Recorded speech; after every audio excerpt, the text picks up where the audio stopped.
Nurturing genius भी कहा जाता है, जो कि स्टूडेंट्स को नर्चर करके उन्हें स्ट्रॉन्ग बना सकता है। और 10 जीनियसेस में से एक है गन पार्क, जिसे वेपन जीनियस के इक्वल में आता है गन पार्क। गन पार्क बहुत ही स्ट्रॉन्ग बंदा है, जो कि टॉप 10 स्ट्रॉन्गेस्ट कैरेक्टर्स में से आता है लुकिज्म में।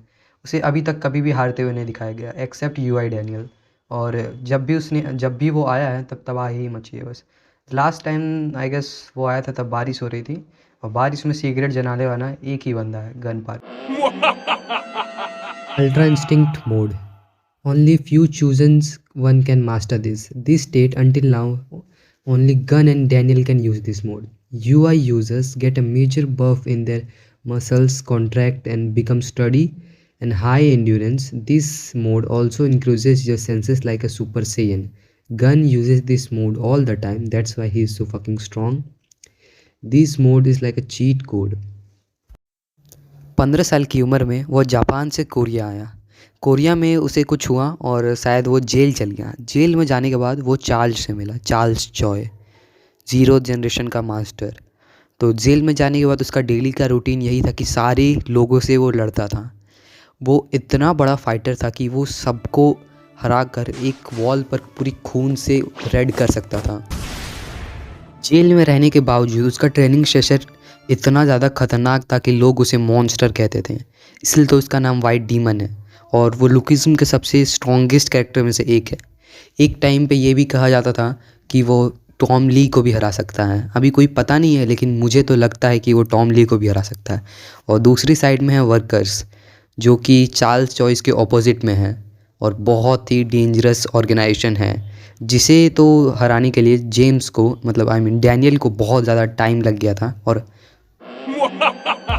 सबसे पहले हमें गन पार्क को इंट्रोड्यूस किया गया था चार्ल्स की बेटी क्रिस्टल के बॉडीगार्ड के रूप में। जब उसने एक पंच मारता है डैनियल को, तो डैनियल वहीं के वहीं बेहोश हो जाता है। और जब वो पंच मारता है वास्को को, तो वास्को के मुंह से खून निकलने लगता है और वो वास्को कहता है कि तुम बहुत ही अच्छे बंदे हो, तुम मेरे अंदर काम करो।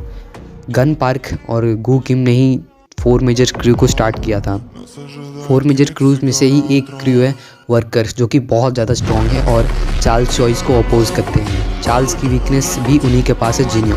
और जैसे कि अभी हाल फिलहाल के चैप्टर्स में दिखाया गया था कि अब वर्कर्स जो है हंट करने वाले हैं गन पार्क को, लेकिन मुझे नहीं पता कि गन पार्क उन्हें हंट करने वाला है या फिर वो गन पार्क को। It was shown that the Gun Park, who is a monster, also lost to UI Daniel. Gun Park, who could solo workers like its child play, he lost to UI Daniel and said that it was better than any girl he spent night with. Of course, Gun is not gay. He is a masochist. He likes to fight with stronger people. Daniel's second body, with his UI mode, is like a killing machine. The first time Daniel went into UI was when he did drugs. Kids, don't do drugs. You won't get Ultra Instinct. Ultra Instinct Daniel was unconscious, whereas he walks, there was only destruction. He beats Samuels and Jake, who were strong as crew heads, easily. It was like washing your clothes in washing machine. He also beat the shit out of Johan, who was unstoppable at the time. Next appearance of UI Daniel was at latest chapter, where he fought OG Daniel. Original Daniel, Little Daniel. Both of them used UI. It was like a fight between demons, but it was stated that UI users adjust their powers to their opponent, and UI Daniel never ever lost once. That's why he is the unbeatable machine.